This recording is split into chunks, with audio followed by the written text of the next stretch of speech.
In today's video, I'm going to teach you how to fix the Google Drive quota exceeded or limit reached issue. If you've ever found yourself stuck because your Google Drive reached its storage limit, this guide will show you a quick and easy workaround. By following these steps, you can manage your storage more effectively and get back to using Google Drive without interruptions.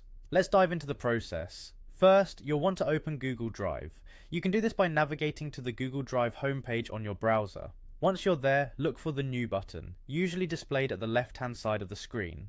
Clicking on New gives you several options for creating new files or folders. Next, select New Folder. This option allows you to create a new directory within your Google Drive where you can organize and manage files. When prompted, go ahead and rename the folder. Giving it a specific name will help keep your drive organized and make it easier to find the files you're working with later.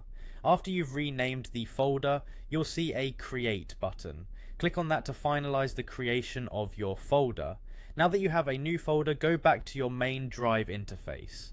Here, you'll want to locate the file that is causing the storage issues or the one you need to manage better. Once you find it, right-click on the file. This action brings up a menu with several options. Hover your mouse over the Organize option. From the sub-menu that appears, choose Add Shortcut.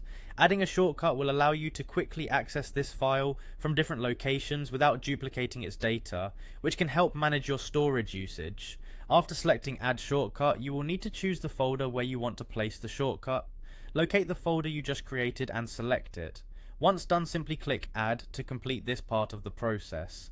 Now the file shortcut is in your newly created folder. Head over and select that folder from your Drive interface. Inside the folder, you'll see the file shortcut you just added. To finalize this process, look for the download icon, typically represented by an arrow pointing down or a similar icon. Click on it to download the folder along with its contents, including your added shortcuts. By organizing your drives using folders and shortcuts efficiently, you can better manage your storage space on Google Drive and avoid hitting those frustrating quota limits. I hope this tutorial has been helpful and you're able to sort out any issues you've been encountering with your Google Drive storage.